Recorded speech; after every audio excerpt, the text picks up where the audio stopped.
Welcome to PolyCast, a civilization podcast focused on game strategy. CanusAlbinus, Makahlua, TheMeInTeam, MegaBearsFan.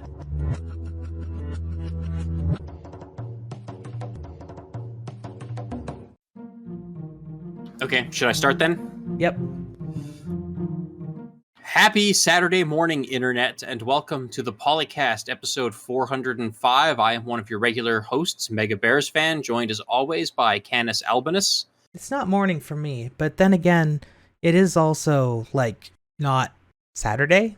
Well, I'm on the West Coast, so it's like 9 a.m. Along with Makahlua. The brain. Bleh. Hi, I'm louder now because it's practically in my face. And TheMeInTeam. There are no mornings, only mistakes. As a programmer, one of the things that I really hate is time zones. Time zones are such a pain in the butt to deal with as a programmer. Yeah. I hate them. I just want all of us to just be on the same time zone. I don't care if the sun rises at 2 a.m. where I particularly live. I just am sick of having to program for time zones. There is a significant problem with that mindset that I discovered when I did it as a thought experiment. If you have everybody set on the same time zone, it doesn't matter what time zone it is. Let's say it's Greenwich Mean Time, so UTC.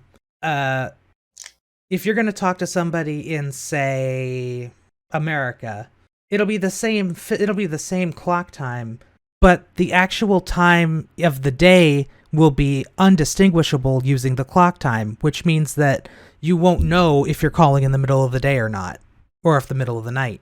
To be fair, that's broadly the case now. You have to think about it to realize how many hours ahead or behind they are anyway. At least I do. I don't have it memorized. If somebody happens to be in, Poland or something, exactly what time of day it is there relative to now. Now I can look it up, or, I have a vague idea. Yeah, they're quite a few hours ahead of me, but that's it. It's not memorized. And I think you would still have a vague idea if you are calling across multiple time zones that they are in a different time zone than you. And, is it to the right or left on the map is probably something we could still use for a guess. Yeah, either way, you'd have to, look it up. It's much easier to look up what time zone somebody is in than it is to look up what time it is for somebody in the current time zone. Because you could just go by the plus or minus from your time zone or something, and that would give you a lot. That would be easy, yes. But you can also do that with the way it works now, so... Yeah, there's no, perfect ideal way to do it, but whatever. The solution is just to hold the globe in your mind as the sun is going around it and just perfectly visualize where it would be, and then you'll be good. The problem is... Easy. The problem is it doesn't always work because some places are on half time zones. Well, that wouldn't be true anymore if we unified it that way. Because everyone would have one clock, so there's no more of this half time zone nonsense, or this one city doesn't observe it. No. If we're going to one time zone, that would have to mean one time zone. Or one time. I will say, though, that the fact that the United States is supposed to be getting rid of the daylight saving time offset, starting, I think, next year, that will for sure help, because then we won't have to continue to program for the additional concern of, oh, crap, are we on standard time or daylight time? Personally, I would prefer if they would have kept standard time, on the grounds that it's the standard time, and it's not drop the daylight saving time offset, but whatever. So they're actually getting rid of the idea of changing clocks every 6 months. That would be great. Can we start now? No, I don't like that at all. It should stay the same. And I come from a state that only recently started observing it. Why? Is it beneficial? Well, let me put it to you this way. Where I live, in the winter, it gets very dark very early. We have the sun set at 4:30 p.m. sometimes. And when you're doing the time change, at least for part of the year, it's not so dark so early. Well, but if we stayed on standard time, wouldn't it be an hour later in the winter? So the sun would be setting at 5:30 and not 4:30? If we're on standard time, which is what happens when we fall back every year, the sun sets at 4:30. So to stay on standard time all the time? No, we would want to stay on daylight time all the time. Well, that's what's happening, Whatever. As I understand. Either or. I live in Las Vegas, so I would prefer less sunlight, but... I heard it flooded out there. Yes, that's right. We got our monsoon season, which dumped like a quarter of an inch of rain, and that flooded the entire city, as happens. No, we've had a like a weeks of off and on monsoon. It's been nice. I've been enjoying it, but yeah, I'm not down in the deepest part of the valley where things actually do flood every time it rains. So I'd say send some of it this way, but I know the Colorado River really needs it, so you can keep it. yeah, there's some serious talk, I think, happening now about like building a pipeline from the Mississippi to just dump all the excessive floodwaters into the Colorado or into Lake Mead and Lake Powell. So who knows? Maybe that'll happen. I don't think the Mississippi has excessive floodwaters. I think the Missouri does. That might be it. Yeah, one of those east of the Rockies rivers that keeps flooding every summer now and destroying lots of homes and businesses. So the solution is we're going to literally move the rain to another place that really needs it because they're going to really, really need it soon enough. The Missouri River doesn't usually flood because of rain. It floods because the snow in the Rockies melts off. Which is why when the Mississippi or the Missouri River has its floods, like you'll see flood warnings that last for months, which is not common where I live. So, but we should probably get back to Civ. We get floods in Civ. Just build a great bath. Yeah, I didn't see a disaster topic here, but apparently.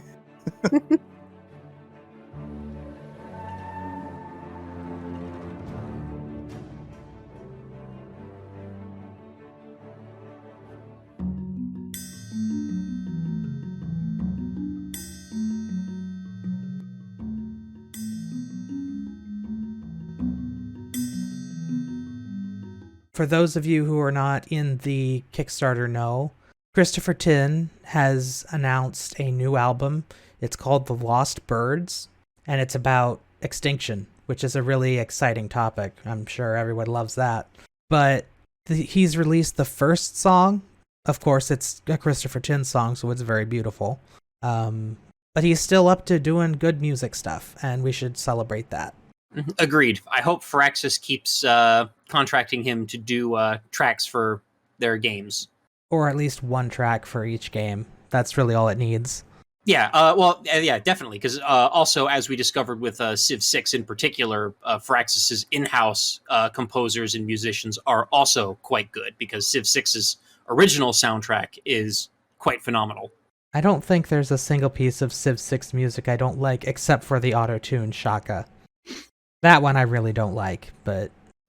And that at least probably doesn't show up until the modern era anyway. It's the Atomic Era Zulu theme, which is a real shame because the regular Zulu theme is so nice in all the other eras. And even in Civ 5, the Zulu theme was great.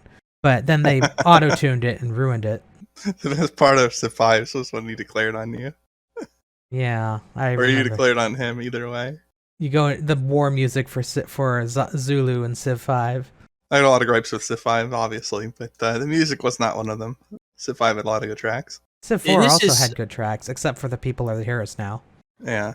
Is this Christopher Tin's, I think, fourth album, or is it his third album? I believe it's his fifth album, because I think he did one before he did Calling All Dawns. Oh, okay. And I think it was nowhere near as effective or popular as any of his later ones have been. Calling All Dawns is quite good. I do own it, and I very much enjoy it. I think it was called God of Love or Stereo Alchemy or something. Okay, that sounds vaguely familiar. One of those two. Actually, since we're on the radio/internet, I'm going to make some people mad. Stereo Alchemy, God of Love. It looks like this is by somebody else. No. It says Christopher Tin, God of Love, based on writings such as Christina Rossetti, John Donne, and Lord Byron. Trip hop, synth pop, and a touch of industrial as the style of music. I don't know why they called it God of Love, because it's unabashedly erotic. According to the Googles, Christopher Tin has apparently also done tracks for Old World and also for Off-World Trading Company. I did. So if you play those games, you might have also heard some of his music. He also did the famous Baba Yetu. Right, which I'm sure everybody listening is very familiar with. Yeah, I was going to say, despite the fact he's kept contributing, I don't think we've gotten something quite as iconic as Baba Yetu. Somno de not Valère yet. is pretty good, but it's not quite as good. Yeah. Definitely head and shoulders above the main menu tracks for Civ 5, that's for sure. Oh no, Terra Nova was great. Not that the Civ 5 ones were bad. I just think Civ 6's title track is much better. Terra Nova's the only one I really remember, though. Like, that one was good, but... The What other you can two, take away with listeners is we really like all of his stuff. You know, we just have certain favorites. we like all of the Civ music too. Well, with some exceptions. I don't like that it's not allowed on YouTube in season 5 though, or in number 5 though. You're gonna play. That's not. Hmm? Yeah. Well, that's usually the decisions of their publishing companies and not the artists themselves. It was the Prague Philharmonic Orchestra that made the music, that did the music for Civ 5. So they had the copyright apparently because we're hoity-toity Europeans or something. Actually, it was probably more to do with the fact that they are an orchestra rather than the fact that they're European. But anyway, yes, I have heard the first one. We will link it in the show notes. It's very beautiful, and it might actually be the first song I've heard from him that's actually in English, or at least partially in English. And for our listeners now who don't get to see the link, it is on his official YouTube channel, which is just called Christopher Tin. So you can check it out there. There's a preview of the opening track from the new album. It also has a really nice visualization. Yes, it does. Not nearly 100,000 birds, though. No, it's usually only one bird. Yeah, sometimes two. Tweet, tweet. And no pelicans. Pelicans. Pelicans and seagulls are the nicest birds. Mine, mine, mine, mine. Oh no. I had a pigeon steal my hamburger at university once. Oof. Wouldn't expect that out of a pigeon. Yeah, it was a mean pigeon. Unless Or you, maybe- like, set it down. Maybe it was a crow. No, like literally right out of my hand. I was putting it up to my mouth, take a bite out of it, and I think it was a crow, not a pigeon. Just did a friggin' strafing run and knocked it right out of my hand. And they're Wow. not usually that brave. What a jerk. Mm-hmm. Yep. Because that could get them swatted, and some people would swat them. If I noticed, I would swat them, having my food. Hey, at least the crow's not trying to crack a nut on your roof. True. Or on your head. Usually if you hear something knocking on your roof, it's probably a good idea to get out. Depends on the knock, I would guess. Probably also depends where you are. Yeah, because where I lived a few houses ago, there was a tree outside that would tend to drop crap onto the roof, and you would hear that bouncing. And that was not alarming after a while, because it happened a lot, and it was not a very heavy sound. We are getting onto lots of tangents today. It's Yeah, been a while it's since there's totally been something to do with Civ. It's been a while since we've had a new Civ game. It might be showing. Welcome to the Tangent Podcast. There also hasn't been a lot of updates with 6 in quite some time now. Oh, Unless you count the launcher. No.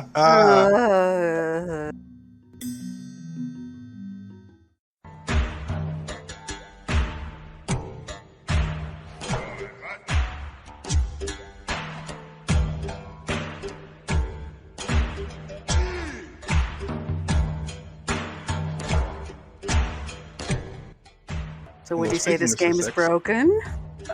is he like not here? Did he step away? Oh yeah, if Jason's not here, then... Oh, his PC just rebooted on him. Okay. So Yeah. technical difficulties. Oh my. So we're waiting on something that's not coming. This is great. So Totally, really, we were just filling dead air this whole time, just like planned. totally professional. All right, let's talk about the next topic then, and We'll come back to that. come back to that. All right then, an impromptu progression to the core of 4X games. Boring endgame problem. This is by Crouchin, who also has posted quite a bit on EU4 forums in the past, so recognize the name. Perhaps you recognize his mine as well. We've had our discussions here and there. So I've read through this, and I can't say I completely agree with the reasoning for why the end game is boring, so to speak. And I know he gets to it in another post further down with the you've already won the game thing, but I think that's central, that you know the outcomes of the game. That makes the choices stop being meaningful. I don't think that the growth in mechanical complexity is the thing that's off-putting the most people. Like, if that were the case, people would be able to identify it. But rather, like, it just takes so long to get through the turns, and there's, like, nothing to play for any longer. Like, there's no meaning in the choices. And by that, I mean, like, will what you decide here have an impact on the outcome of the game? And very frequently in the mid to late game, especially late game, as you're either too large or you're well on your way to victory, the answer is no. Like, you can pick pretty much anything that turn and end turn, and you're going to win. or lose. Usually win if you're the player. When I was reading this thread, I was kind of coming to the conclusion that this guy is clearly an EU4 player and doesn't understand what Civ is. Well, no, he's played Civ quite a bit too. I agree, and it's but like EU4 shares a similar issue that people complain about all the time, which is that once you are at a certain point in size, you are mostly just pushing against the mechanics that slow down your expansion. You're no longer under any existential threat. You no longer have to really manage Diplo very much. A lot of the game's mechanics go away because there's just no longer any meaning to engaging with them significantly. But what he's saying is that the problem is that the interface doesn't grow with you as you improve in the game, which means that you have to keep doing more complex things with low complexity tools. Well, that's fair. The UI sucks. So improving that would have helped the late game. Yes, certainly. It wouldn't solve it, but it would help it a lot to just have a nicer interface to work with. And similarly, since the interactions are all still low value in terms of the full whole, the further you get into the game, the less each individual matters. I think that'll happen no matter what in 4X, though. Yeah, because otherwise you have a game that's rubber banding, and that's also not fun for people who are in the bottom. Well, it similar to the issue with Runaways, it strips agency. It just strips agency from a different class of player because it makes choices less meaningful. It's just which choices become less meaningful. With rubber banding, it's early choices. The amount of time wasted while waiting for things to build is also a problem. Well, that's a function of how long the turns take, too, though. Yeah. Yeah, I don't know what's making the AI take so much time, IBT, but that's been a major issue in Civ for both 5 and 6. It's just how long the AI takes to roll its turns. Like, it's clearly not doing some sort of, like, Google DeepMind high-quality turns in the background there. I can't imagine it needs to be like this. It's just running through whatever set of checks they've given it to do and reevaluates every single turn, and because it can't really store a longer-term plan. Well, sure, but like in Civ 4, that didn't take that long relative to the hardware, whereas in Civ 5 and 6, suddenly it does. I mean, my best guess would maybe be the pathing, but I don't know. Yeah, I'm pretty confident that the 1 unit per tile has a lot to do with that problem in Civ 5 and Civ 6. Yeah, probably. I don't know, though. I don't know. It is definitely harder to do trajectories over a hex system than a grid system, if only because humans are better at writing algorithms for doing it. But Civ 5 and Civ 6 also have extra players, because you not only have the 8 or 10 civs, but you also have usually at least as many city-states that are also taking turns. I know that the city-states, if you watch when you play multiplayer in Civ 5, it shows who's taking their turn, and it is very obvious that the main culprit for the long turn IBT times is the city-states and the barbarians. Or, if that's not what's actually happening, it might be the time it takes from the turn end to end for the next turn to begin, in the sense that, okay, processing for the barbarian turn is done.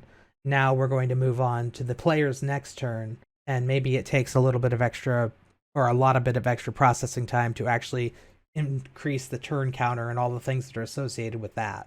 Yeah, Man, you got to redo all the imagine. yields and build all the stuff that's getting built and all that stuff. There's quite a bit of overhead for that, and that increases as you have more cities.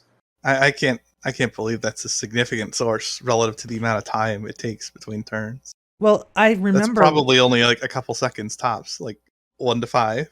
I Probably remember not even 5. when I'm remembering watching these in between turns when you're in multiplayer and you can see which player is taking their turn at what time.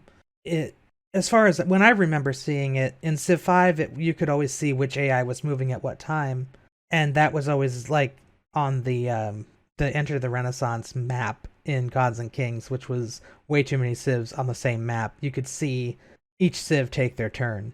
But when you are playing a more standard game, the amount of time between the barbarians starting and ending their visible turn, which ends when your turn starts, seemed greater than it should have been. Well, it might be that case. I'm not sure why it should be that case. And Well, it certainly wasn't previously. When it cycles to the barbarians and then it's done with the barbarians, I don't think it cycles to another icon for in between turn. So I think it's counting in between turn as part of the barbarian movement. Yeah, I get what you're saying there. I'm just thinking back to earlier iterations in the series, which also had to update yields.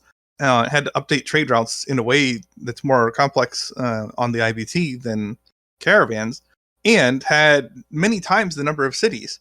Like, Civ 5 and 6 don't even tolerate the huge maps decently, but you could play like a huge Civ 4 map and have, like, upwards of 200 cities or something, or maybe that's an exaggeration. Maybe it's quote unquote only like 100 to 150 cities That's on still the a map. lot. Growing. Like, that's way more than a typical game of Civ 5 or 6 have. Like, significantly more, like several times more the number of cities. So if it's grinding down on like updating yields or tiles or whatever, I would be very interested to know why that is the case in the newer titles when it seems to have been much better optimized previously. But I also am doubtful that that's really the biggest source of slowdown. But like, back to the topic, all of these things contribute. Because if you say the end game is boring, well, making the choices less impactful while making them more numerous will certainly make the game less interesting. Increasing the amount of time the player has between when they're able to make these choices will also make the pace of the game slow down. And then, like, knowing that these things aren't going to contribute to victory significantly because you're going to win either way is also going to make it less meaningful, so to speak. So there's a lot of things that go into making the end game more boring. I don't know. I don't know if it's tractable other than just not having the end game drag out so long. And I know I've said that previously, but I've yet to see a better solution than that. And I have seen that solution implemented in games before, and it's just better. You can just win the game when you've won, rather than waiting to end the game. That being said, I do like growing complexity, and I like complexity in games in general, so that's maybe a preference thing. But I would agree with him that the UI needs to be able to match what the game is asking you to do, so it's not a fight to play the game. Yeah, hypothetically, you could have a game where like the controls and the UI and maybe even some of the mechanics scale along with the growing complexity, which I think is something that he's trying to suggest, to where you go from managing individual units early in the game to, say, for example, managing whole armies later in the game, which is kind of what Civ 6 tried to do with things like the being able to form the corps and armies and fleets and armadas. But it's like, still an individual unit to move in a sense. right. Yeah. But like, I mean, hypothetically, you could have something that starts off with you controlling individual units in the way that Civ 6 does, but then maybe later in the game, like, you have a system more akin to like, and Phil, please don't jump down my throat on this, like Hearts of Iron, where you're I was going to make a joke about it, actually. Where you have like a front line and your army is kind of running itself, and you just have to do the logistics of it. Like, okay, well, these units deploy to this place, and kind of like real-time strategy games have with like not waypoints, rally points and stuff like that, where you set those things up, and then the unit automatically goes there, and if there's combat happening there, it automatically engages in that combat. You don't have to, micro every one of your units as soon as it comes out of a barracks in like StarCraft or whatever to go to this particular place on the board and, fight the Zerg. It just does it if you set the rallies appropriately. Yeah. Holy hell, are you penalized if you don't micro it? Yeah. In every game I've played that has these things. No, oh my gosh, Hearts of Iron. I don't want to jump down your throat, but I do want to jump down the Hearts of Iron devs' throats. But rather than that, I'll just point out that this is very hard to do. Like, this is not easy to do. The battle planner does not work, period. Right, which is why I said, hypothetically, you could have a game that does that. And I would argue that the Civ 5 UI is also bad. So, like, if we can get to the point where we have a good UI from the start, and then can evolve the UI and have that UI also be good, man, I'm all for it. But we're talking pipe dreams here. Unless something like fundamentally changes about how strategy game devs approach their game design and their UI, it's hard to picture seeing a good implementation from that in any of the modern strategy games I've played. It sounds cool though. Like, I'm all for it if it would work. I just don't think it would work because the devs who've tried these things individually in games designed to use them, already these mechanics don't work properly. But maybe there's someone out there who could do it. And on the other end of the spectrum, we have had games in the past that focus, more on the macro elements and not the micro tactics and stuff like that. Like we talked about Hearts of Iron there for a moment, but also Master of Orion 3 comes to mind, where one of the criticisms of that game was that all of the mechanics and controls and UI were at such a large scale that it also had the same problem of making individual decisions feel kind of moot and meaningless, and the player had almost nothing to do because so much of the game was automated even early on, when you would expect the player to have to be more personally involved with what's happening. Yeah, although the first Master of Orion is a pretty good example of being able to end games if you want to. The Council victory. Yeah, we don't have anything like that. Like we had the Apostolic Palace previously, or World Congress. Well, there's a World Congress, but there was a different kind before, where you could do it by diplomatic vote. You could, or other types of ways, and even Alpha Centauri had that. But we don't have that now, so you can't end an. When you have a certain level of domination over the map, the game is over. But I think you're you'd not. want to use something different in Civ than what Yeah. Master of Orion did, but it's an example of the developers taking time to consider, okay, somebody doesn't want to just go annihilating everything. Like, how do we Right. end a game that's already done? Yeah, another example would be the Shogun Total War, or Total War Shogun 2, the one of the expansions. I want to say it was called Fall of the Samurai, or maybe it was Rise of the Samurai. I don't know, something. It had an end game where once the player controlled like half of Japan, all of the remaining factions would coalesce into like one opposing faction to fight back, in order to actually make it so that instead of, trivially having to deal with 10 or so tiny factions, it's one powerful faction that actually does warrant, player consideration and is challenging to defeat and actually can sway, the game back the other direction. So, I could see maybe there being, Civilization doing more with late game coalition building, like Civ 5 kind of tried to do that with the ideology system, and I think this poster actually brought that up in the topic, where you can hypothetically have a coalition of opposing civs joined together to actually be a threat to the player. But the issue with the ideology system in Civ 5 was that you also had the snowballing players were also in coalitions with their ideological allies, so it ended up kind of evening out and being moot in that regard. Now, I haven't played Shogun. If you beat that coalition, was the game over then? Were you considered just the winner once you were able to beat them? Yeah, I forget what the exact conditions were. It was either you had to control half of the map of Japan, or you had to have like captured the capital and like installed yourself as shogun. And then at that point, all of the remaining daimyos like basically form an alliance with one another to try to get you off the throne. And if you hold the capital for like a certain period of time, or you completely conquer the rest of them, then I think you win. But I don't quote me on all that, because I haven't played that game for like, gosh, probably 10, 15 years now. So I don't remember for sure. Although if you're interested, Shogun 2 is a very good game. Like, it is my personal favorite in the Total War franchise. So if you want to go back and check it out, and both of the expansions for it are also quite good. So, by all means, feel free to go and check it out and play for yourself and see what you think of it. Yeah, I was just curious mechanically, like how they were ending the game there sooner, because like you get coalitions in EU4 as well, but what ultimately happens there is they slow the game down rather than speeding up, because even though you have a massive number of enemies to beat, you're still capped at 100% war score. So you basically fight like 10 times the enemies, and then you take 1 times the benefit of a war if you actually fight into coalitions. So like you're extremely incentivized to do everything in the possible to avoid engaging with the coalition mechanic, aside from maybe resetting it now and then by like just attacking the coalition and getting truces to break it up. And that's the extent to which it's optimal. Like I would like to see if you have massive coalitions opposing you and you can still beat that. Like if you're still that kind of runaway, that you just win like over that area. I mean, in EU4, you'd have to get around the other mechanics like overextension and whatnot. But like, assuming you could, like, you would then just be able to take, proportionately more war score relative to the size of the coalition going up against you. That way the game's not so friggin' slow, or like you have to like work around it in sometimes questionable ways, so you don't have to engage with the mechanic that was intended to stop you from running away.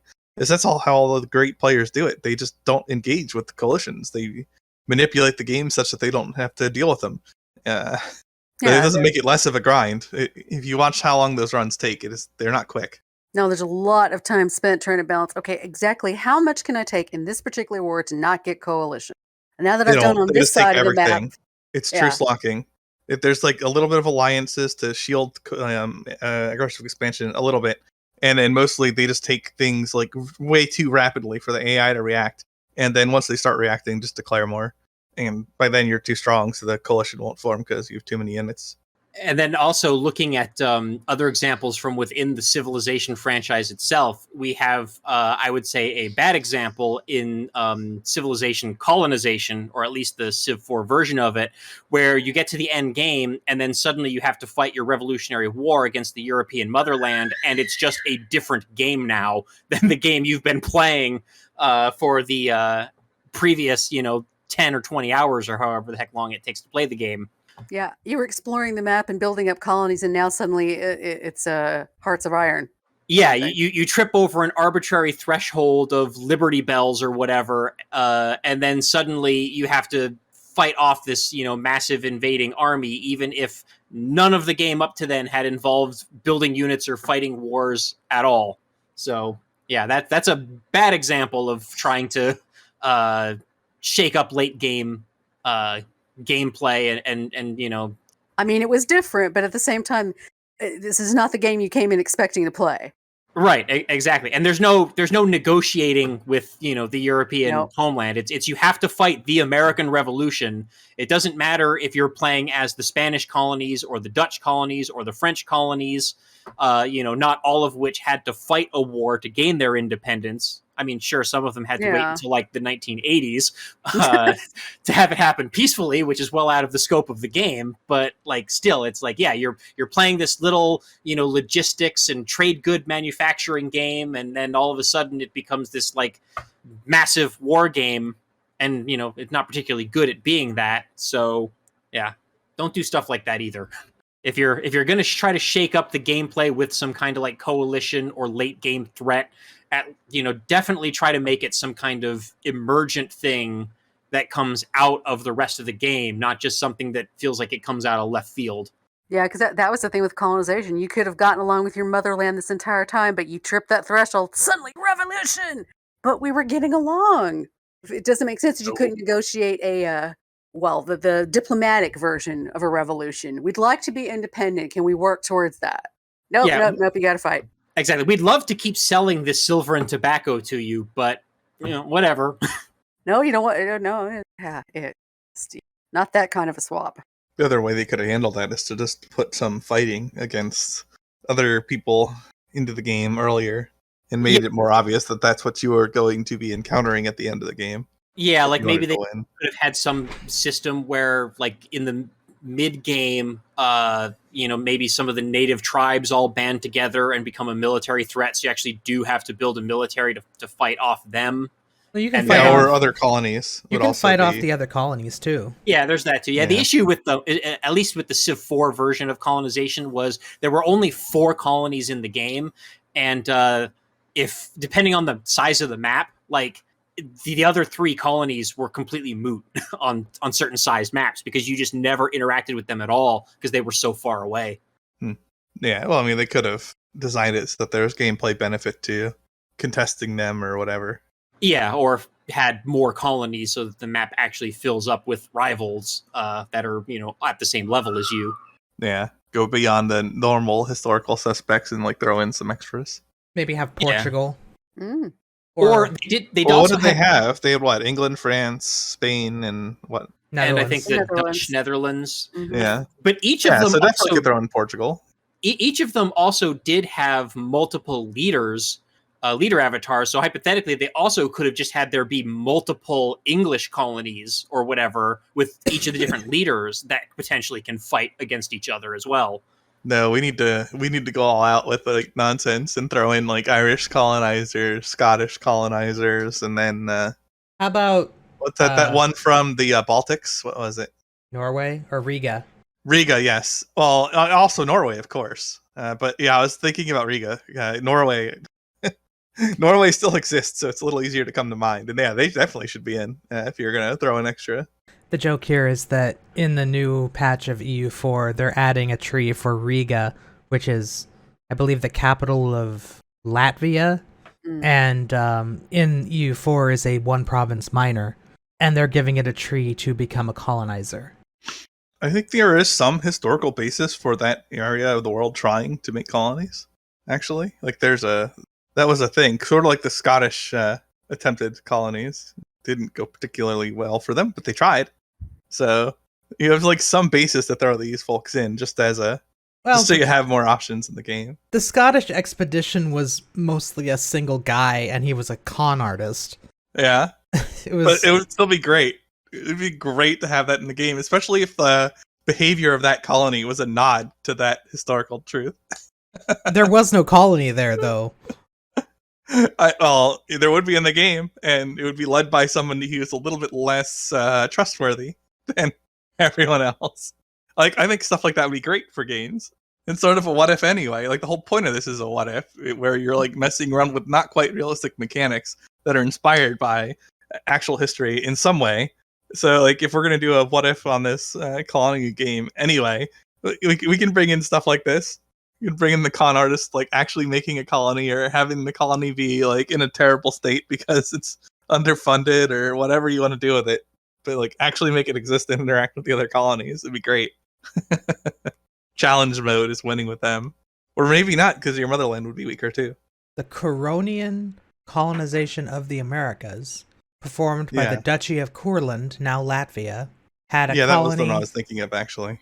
Had a colony in Tobago for 5 years, and then intermittently for about 30 years after that. Yeah, see, totally a reason to give them a full focus tree or mission tree or whatever. I mean, Malta also had a colony, apparently, so... Yeah, see, throw them in colonization as well. Germany and Italy both attempted. Yeah, Germany was down here in Texas. Wasn't that later? I think that was later. Yeah, that's like 1800s. Yeah. They were like, oh, we're going to sneak in over here where the U.S. isn't looking. We're going to set up like a new little Germany. It didn't quite work out because colonies are heckin' expensive. Yeah. And now we have places like Fredericksburg with all the German food and everything, which is great. Well, the Germans mostly just immigrated into the U.S. Throughout the U.S.'s history, because we have German towns all over the place. There's a lot of Germans near where I live, although they don't call themselves that anymore. Well, yeah, I mean, like, I'm talking in terms of, like, your genetic background. Like, people aren't ethnically Germans and, like, speaking German in blocks or anything. Like, that would be fine and all, but that's not what happened. But I just mean, like, there's a lot of immigration from Germany. There are a lot of Scandinavians in Minnesota, and there are still people up there who speak in those languages sometimes. So there were a lot of German language newspapers in the U.S. until World War I, and then they stopped being German. Yeah, and eventually people just integrate into the general country. Well, it was mostly because we were at war with Germany, and that made a lot of people a little bit anxious to be reading a German language newspaper in the U.S. Yeah, I guess. Although World War I, it was a little bit less obvious to the U.S. Who to side with initially. Also tangents. Yeah. Uh-huh. Okay, going back on track, do we have MegaBearsFan?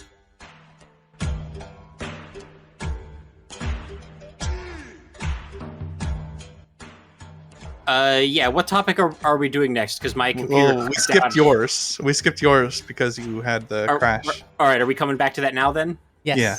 Yes. Okay, well, our good old YouTube pal Spiffing Brit put up another YouTube video this past week claiming that Civ 6 is once again broken, although he does like to exercise hyperbole.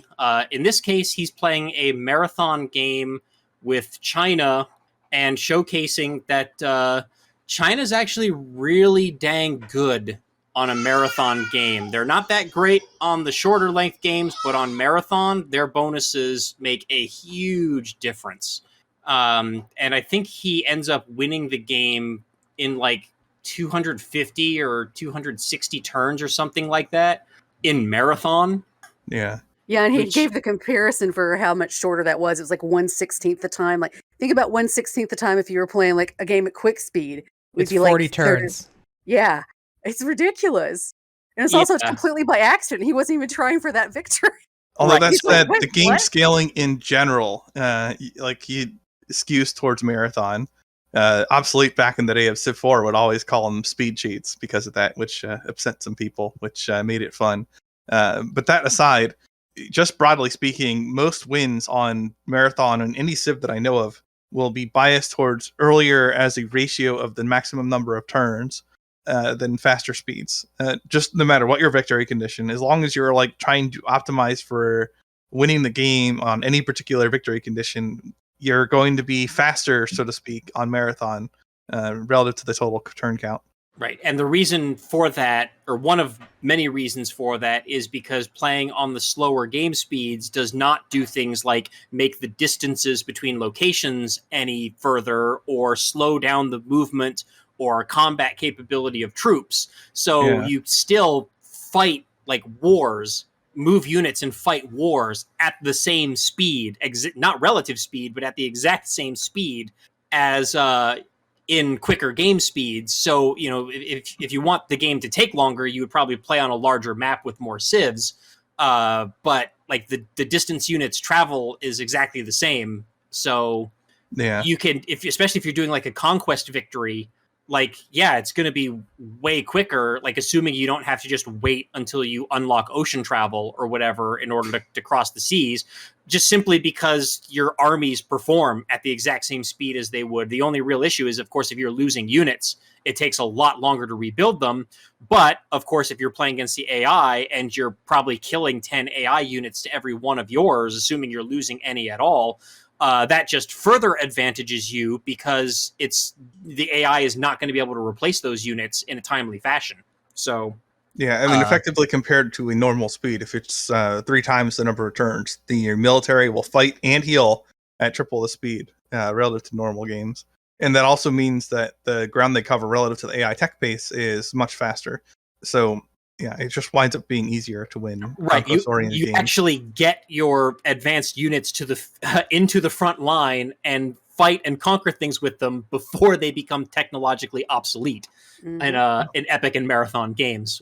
And then what makes China particularly powerful in a marathon game is their ability to use builder charges to hurry. Is it just the production of wonders or is it other stuff too? Just I forget. wonders. It's just wonder.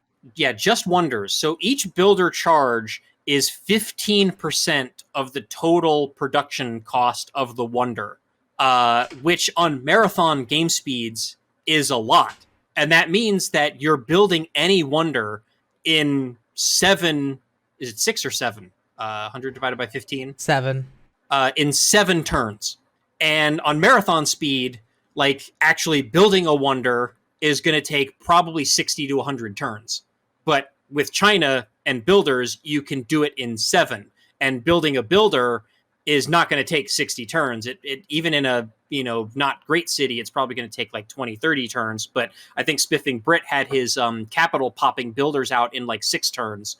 And then on top of that, he had like the pyramids and the social policies and governors that give you extra charges. So each of his builders had like 7 charges, 6 or 7 charges. So one single, 7. yeah, so one single builder essentially would build any wonder in the game, as long as it was, you know, unlocked technologically. Which I think is why he ended up accidentally tripping over a culture victory, because all those wonders are generating, you know, culture and tourism and stuff like that. And then he was also playing with like all of the optional game modes enabled, so like secret societies was on, and yeah, so there's a lot of other synergies that he used for that as well to increase the, you know, potency of his builders and the speed with which he was building things and researching things. And then also I think he also just kind of got really lucky in that it seemed like all of the AIs were so busy fighting off barbarians that they weren't like expanding much or building much of a military, or if they were losing that military to barbarians. He should not have been able to run over Grand Columbia as easy as he did, and that was really because of barbarians. Yeah, like Gran Colombia lost one of its second city. Like they lost it to loyalty pressure. Like Yeah. how the heck did that happen? It's so What the foreign to heck? me. So yeah, I don't know if I would go so far as to say that China is broken completely. But the slower speed you pick, the more powerful China becomes. Yeah, Although so would sure. any Civ choice with an early unique unit would also just be ridiculous on Marathon. Yeah, but China has like the extra whipped cream and the cherry on top on that because of the thing with the workers and the wonders. Yeah, I mean, you could say that, but like I would imagine on most difficulties, an early game focused unique unit would just win the game on the spot. Like you could literally conquer everyone else before the AI gets countermeasures on most difficulties. Which I would, winning the game on the spot's pretty good. So I don't know. Yeah, again, as long as you don't lose any of your valuable units and then have to spend 20 turns replacing them. Yeah, but if you're doing early conquest, you're not going to. And the more they win, the more ridiculous they're going to get with promotions. Right. Yeah, and that's also another thing. I don't think does the experience required for promotions scale up with game speed? No, I don't think so. So and it wouldn't make sense to do so because the number of units doesn't increase that much. Yeah, so I think you still get promotions just as fast on Epic and Marathon game speeds as you would on normal or quick. So that effectively means they're also being promoted like 3 times as fast relative to the actual length of the game. In practice, not so much because you're not fighting more units. So you don't actually do more combats. Oh, well, yeah. I mean, I guess it depends. If anything, you cut through the eye so quickly that it has less chance to build units. You might actually get less total combats. Yeah, I mean, unless you're farming them on barbarians or something like that. I wonder what the barbarian spawn rate is on those game speeds. Oh yeah, I haven't tried to farm barbarians in ages. Isn't that capped still? Like how much XP you can get from that? I don't think in Civ 6 it's ever been capped. I think in Civ 5 it was. Or no, experience. Civ 5 I know capped great general points. I forget. Does Civ 6 cap combat experience against barbarians? I think it does. Yeah, I've just never tried to farm them that long because it was never like worth the time or effort when I could be using those units to just beat the AI, which gives experience reliably. So I never tried it. And it's not like Civ 4 where you're like trying to unlock a heroic epic or something. Right. Because man, that made a big difference for early to mid game wars in Civ 4. Like if you were doing any wars before, like rifling, yeah, even with like cursor timings. Heroic Epic was a big deal because you would pre-build some units and then use what was otherwise an inefficient means of getting more units. So upgrading so much better in the newer civs. But that would let you hit the timing sooner. And that was often worth the inefficiency otherwise because you just got so much out of it. But then just hard producing more cursors using your Heroic Epic city was certainly beneficial. So it was worth unlocking. If you're like just drafting rifles, it's a little bit less useful because you just draft, but it still helps. It's just not as impactful relative to the rest of your production then. Yeah, I do remember early on in Civ 6 trying to play China on like normal game speeds and whatever, on like higher difficulties than I usually try playing, with the hopes that I'd be able to build some of those early wonders using that ability. And yeah, on normal game speed, it's not that much help because when the AIs are building those wonders in 15, 20 turns, like me having to spend 7, 8, 9, 10 turns building the builder, and then 6, 7 turns on the actual wonder, it's still like the AI still have an advantage there on the normal game speeds. But yeah, when you go up to Epic and Marathon, yeah, you can basically have your pick of any ancient classical wonders that you want. And I think China's ability only works for ancient and classical wonders as well. So you won't be able to use that on the later wonders, but if you've got all of the ancient classical wonders, you're probably running away with the game anyway. Yeah, and not only are you generating a lot of stuff, but you're also suppressing the AI's access to stuff that it would normally get because you're getting it all yourself. Well, and especially if you know when the AIs are building the wonders, like you can watch their progress and like let them waste 50 turns on a wonder while you're building like units and buildings and stuff like that, and then just have your builder spam it out in a handful of turns just before they're finished. And it's like, well, haha. Yeah, just whip Sistine Chapel, right, Mackie? No, she wasn't here for that. It's unfortunate. Aw, man. Such a great moment in Turncast history. Yeah.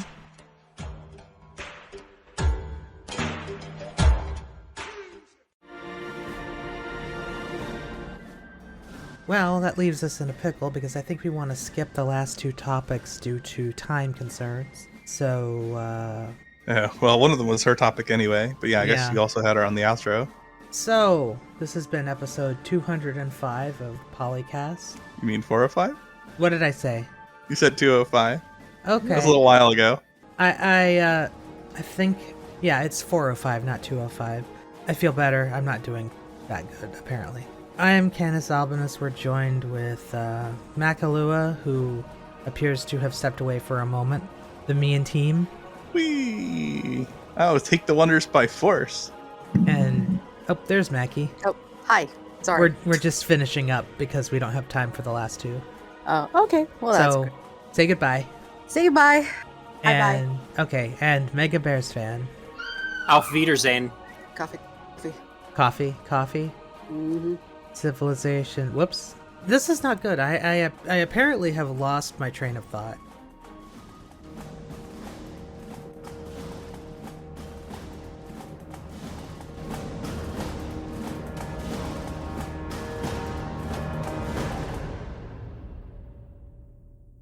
Civilization 3, 4, 5, Beyond Earth, and 6 sound clips. Copyright Take-Two Interactive. Copyright the PolyCast at thepolycast.net. And the stream is done.